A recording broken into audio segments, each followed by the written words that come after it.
Assalamualaikum warahmatullahi wabarakatuh.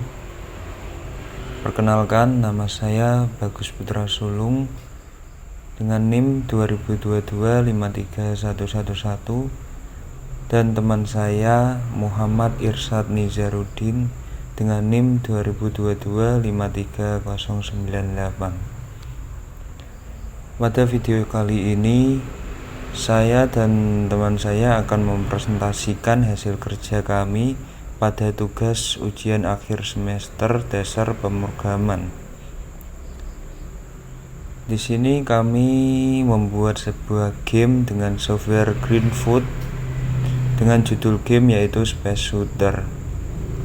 Di sini saya akan menjelaskan bagaimana algoritma dari game Space Shooter itu.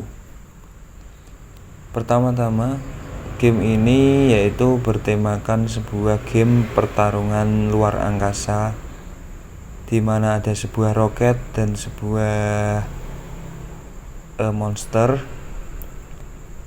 Di sini roket akan dihadapkan dengan monster untuk melawannya, yaitu dengan cara menembak.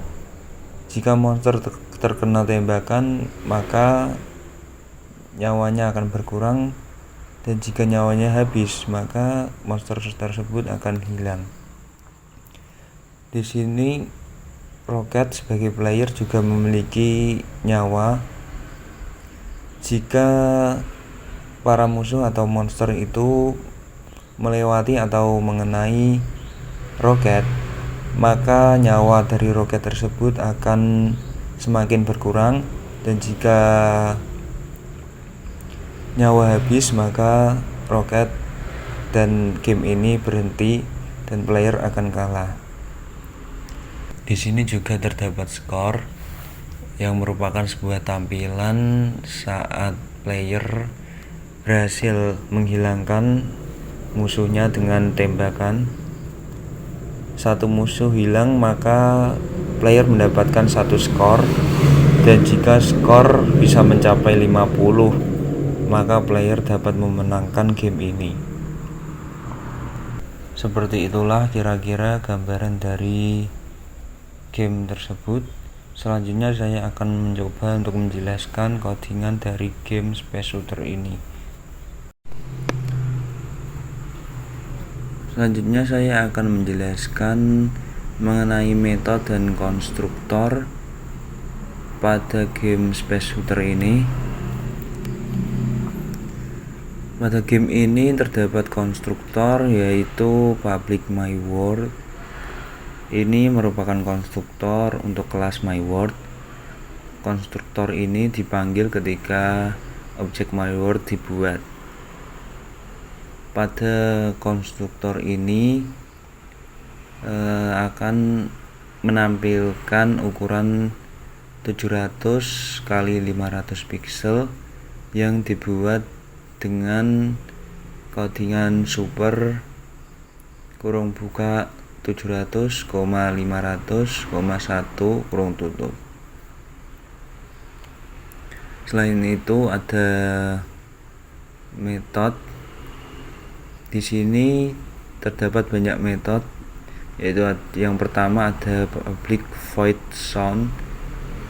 Metode ini digunakan untuk memainkan suara musik dengan menggunakan Greenfoot sound, dan juga memanggil space sound wave untuk memanggil musik yang akan diberikan. Dan ada public counter, get counter. Metode ini mengembalikan objek counter dari kelas counter. Objek counter digunakan untuk menghitung skor permainan. Selanjutnya ada public health bar, get health bar. Metode ini mengembalikan objek health bar dari kelas health bar, dan objek health bar itu digunakan untuk menampilkan status nyawa roket tersebut. Selanjutnya ada metode public void act. Metode ini merupakan sebuah metode untuk menjalankan sebuah metode-metode yang lain. Seperti di sini ada add enemy 1, add enemy 2, boss, dan juga sound. Dan saya akan menjelaskan satu persatu, yaitu tentang metode public void add enemy 1. Metode ini digunakan untuk menambahkan objek musuh yang bertipe enemy 1 atau musuh yang pertama secara acak ke dalam game itu. Di sini memperoleh angka acak yang dihasilkan, yaitu kurang dari 1 sampai 120.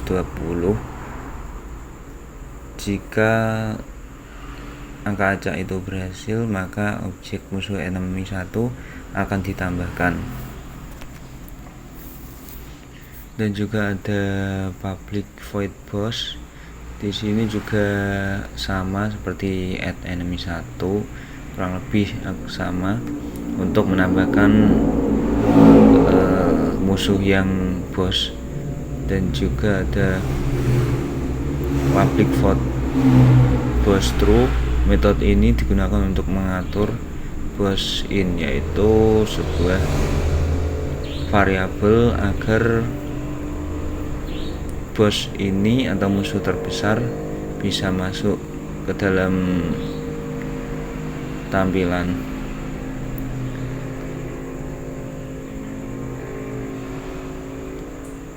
Dan selanjutnya ada private void prepare. Metode ini digunakan untuk menyiapkan objek-objek awal. Pada metode ini objek health bar, counter, dan roket ditambahkan ke dalam game dengan add object. Dan juga ada sebuah metode yang memiliki sebuah parameter, yaitu di sini pada kelas gamebox ada metode public void tampil box, dan di sini memiliki parameter string info. Pada string info ini, parameter ini kita bisa mengambil nilai yang akan diterapkan pada info. Di sini ada image draw string info, 85 150. Berarti pada kode ini, maka string info ini menerapkan yaitu ukuran 85, lebarnya 150. Kita bisa memanggil parameter ini di kelas manapun, seperti contohnya pada kelas counter. Di sini ada jika menang atau skor lebih dari 50, maka kotak tampil box kamu menang. Di sini yaitu kita menerapkan string pada parameter tampil box tadi, sehingga parameter tadi akan memiliki nilai yaitu string kamu menang ini. Oke, selanjutnya saya akan menjelaskan mengenai percabangan yang terdapat pada game ini. Percabangan pertama yaitu merupakan percabangan if else. Pada game kali ini saya mempunyai if else yang terdapat pada metode public void hit by projectile. Di sini merupakan sebuah metode untuk bagaimana agar monster itu hilang jika mengenai peluru. Di sini dijelaskan if projectile tidak sama dengan 0, jika projectile itu tidak sama dengan 0, atau masih ada projectile, maka get word remove object projectile, maka proyektil tadi atau peluru tadi hilang, dan juga hit count-nya akan berkurang. Hit count merupakan sebuah variabel untuk nyawa dari musuh tersebut. Dan juga if else, dan juga if fire tidak sama dengan 0. Jadi jika fire-nya tidak sama dengan 0, maka get word remove object fire tersebut akan hilang, dan juga akan mengurangi hit count dari monster enemy 1 ini. Dan juga else remove enemy, berarti jika kalau proyektil sama dengan 0, maka remove enemy, yaitu enemy 1 akan hilang.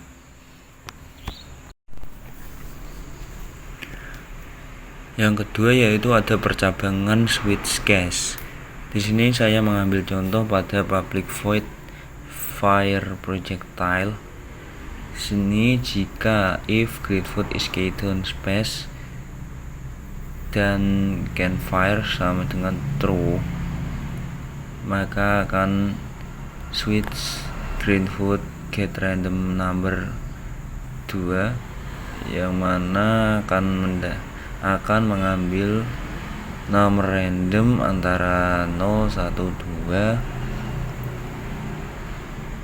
Dan jika case 0, jika mendapatkan angka 0, maka yang akan muncul, yang akan menembak yaitu adalah proyektil. Dan jika case 1, maka yang menembak akan api atau fire. Selanjutnya saya akan menjelaskan dan menunjukkan variabel-variabel yang terdapat pada game ini. Di game ini terdapat beberapa variabel, yaitu variabel dan variabel public, variabel private, dan variabel static final. Yang pertama yaitu variabel. Saya akan memperlihatkan variabelnya, yaitu di sini ada variabel integer score, yaitu sebuah variabel untuk menghitung skor dari kelas counter, dan ada variabel public, yaitu public boolean boss in sama dengan false, yang mana pada variabel ini yaitu merupakan variabel yang dapat diakses dan diubah nilainya dari kelas mana saja, baik dari kelas itu sendiri atau di luar kelasnya. Variabel selanjutnya yaitu ada variabel private.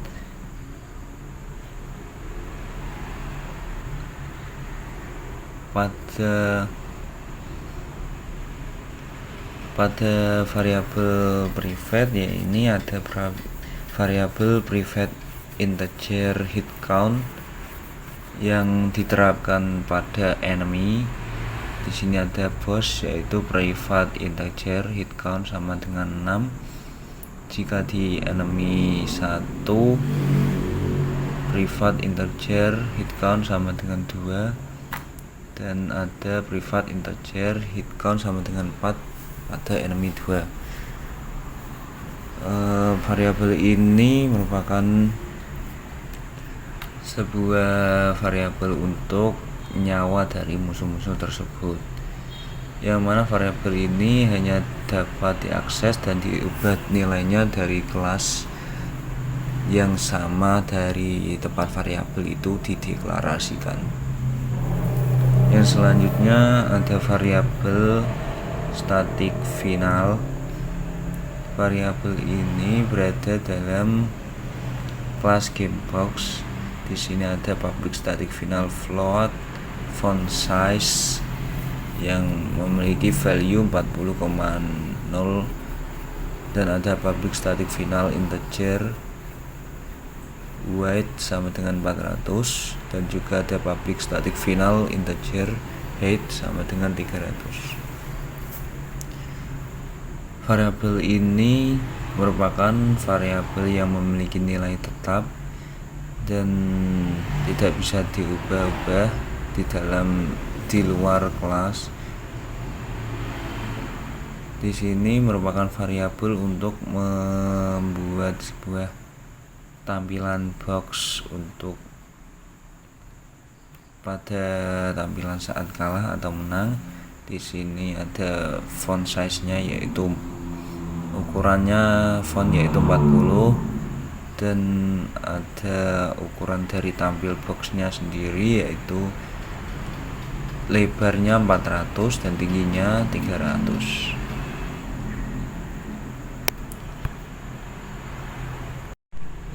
Selanjutnya yaitu saya membahas mengenai perulangan. Di sini perulangannya cukup sederhana, yaitu hanya pada metode public void sound. Di sini greenfoot sound sama dengan new greenfoot sound space sound dot wav, yaitu mengambil musik dari folder, dan ada sound dot play loop untuk mengulangi sound itu ketika selesai sampai game tersebut berhenti. Assalamualaikum warahmatullahi wabarakatuh. Nama saya Muhammad Irsad Nizarudin, NIM 2022-53098. Pada kesempatan kali ini saya akan menjelaskan beberapa codingan yang ada pada di atas. Langsung saja, di game ini terdapat randomization, yaitu pada metode addEnemy1 yang bertujuan untuk menambahkan objek musuh tipe enemy1 secara acak ke dalam dunia permainan. Berikut adalah penjelasan lebih rinci mengenai kode tersebut. Pada baris kedua, kita memiliki kondisi if yang menggunakan fungsi getRandomNumber dari Greenfoot. Fungsi ini akan menghasilkan sebuah bilangan bulat acak antara 0 hingga 119. Kondisi if memeriksa apakah bilangan acak yang dihasilkan kurang dari 1. Dalam hal ini, peluang terpenuhinya kondisi ini adalah 1 atau 120 atau sekitar 0,8%. Jika kondisi pada baris kedua terpenuhi, maka perintah pada baris keempat akan dijalankan. Pada baris ini kita membuat sebuah objek baru di kelas enemy1 menggunakan konstruktor default atau tanpa argumen. Objek enemy1 yang baru dibuat akan ditempatkan ke dalam dunia permainan menggunakan perintah add object pada baris keempat. Posisi X atau horizontal dari objek tersebut ditentukan dengan bilangan acak yang dihasilkan oleh fungsi getRandomNumber 700 yang menghasilkan bilangan acak antara 0 hingga 699. Posisi Y atau vertikal diatur menjadi 0 sehingga musuh akan muncul di bagian atas dunia permainan. Dengan demikian, ketika metode addEnemy1 dipanggil, ada kemungkinan sebesar 0,8% bahwa objek musuh enemy1 baru akan ditambahkan ke dalam dunia permainan pada posisi X yang acak di antara 0 hingga 699 dan posisi Y 0. Kemudian di game ini juga terdapat fitur keyboard control dan animation pada baris kedua. Kita menggunakan fungsi isKeyDown dari Greenfoot untuk memeriksa apakah tombol panah kanan sedang ditekan. Jika tombol tersebut ditekan, perintah pada baris keempat akan dijalankan. Pada baris keempat menggunakan fungsi setLocation untuk mengatur posisi karakter utama. Fungsi ini menerima dua argumen, yaitu koordinat X dan Y baru. Dalam hal ini kita menggeser posisi X saat ini sebesar 5 ke kanan dan mempertahankan posisi Y saat ini. Pada baris ke-7 kita menggunakan fungsi isKeyDown untuk memeriksa apakah tombol panah kiri sedang ditekan. Jika tombol tersebut ditekan, perintah pada baris ke-9 akan dijalankan. Pada baris ke-9 menggunakan fungsi setLocation untuk mengatur posisi karakter utama. Kita menggeser posisi X saat ini sebesar 5 ke kiri dan mempertahankan posisi Y saat ini. Metode Fire Projectile. Pada baris ke-14 kita menggunakan fungsi isKeyDown untuk memeriksa apakah tombol spasi sedang ditekan dan nilai variabel canFire bernilai true. Jika kedua kondisi tersebut terpenuhi, perintah pada baris ke-16 akan dijalankan. Pada baris ke-16 kita menggunakan pernyataan switch case dengan fungsi getRandomNumber untuk memilih secara acak antara dua opsi. Jika angka acak adalah 0, maka akan memanggil metode projectile, dan jika angka acak adalah 1, maka akan memanggil metode fire.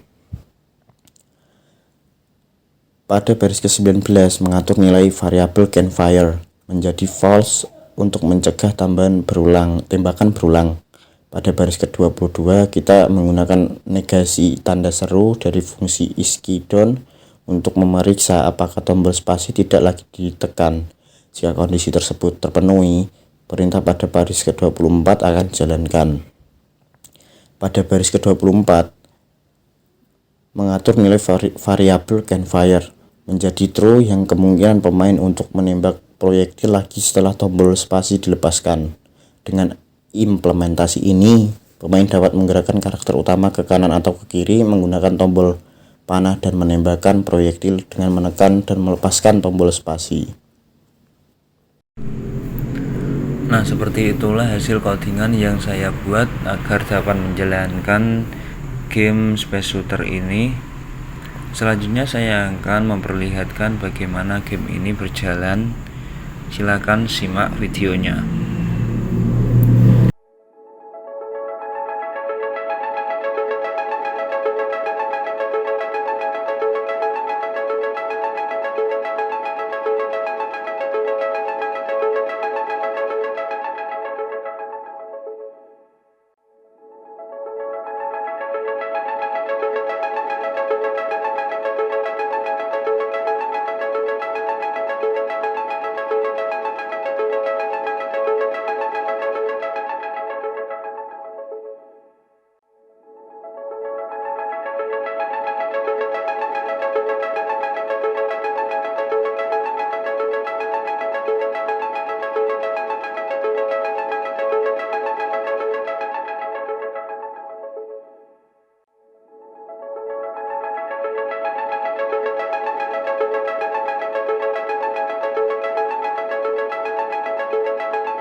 Nah, seperti itulah hasil dari kerja kelompok kami untuk membuat game Space Shooter ini. Cukup sekian yang bisa saya jelaskan. Mohon maaf jika terdapat kesalahan kata dan kekurangan yang lainnya. Saya mohon maaf sebesar-besarnya, dan juga semoga video ini dapat berguna bagi kalian semua. Wassalamualaikum warahmatullahi wabarakatuh.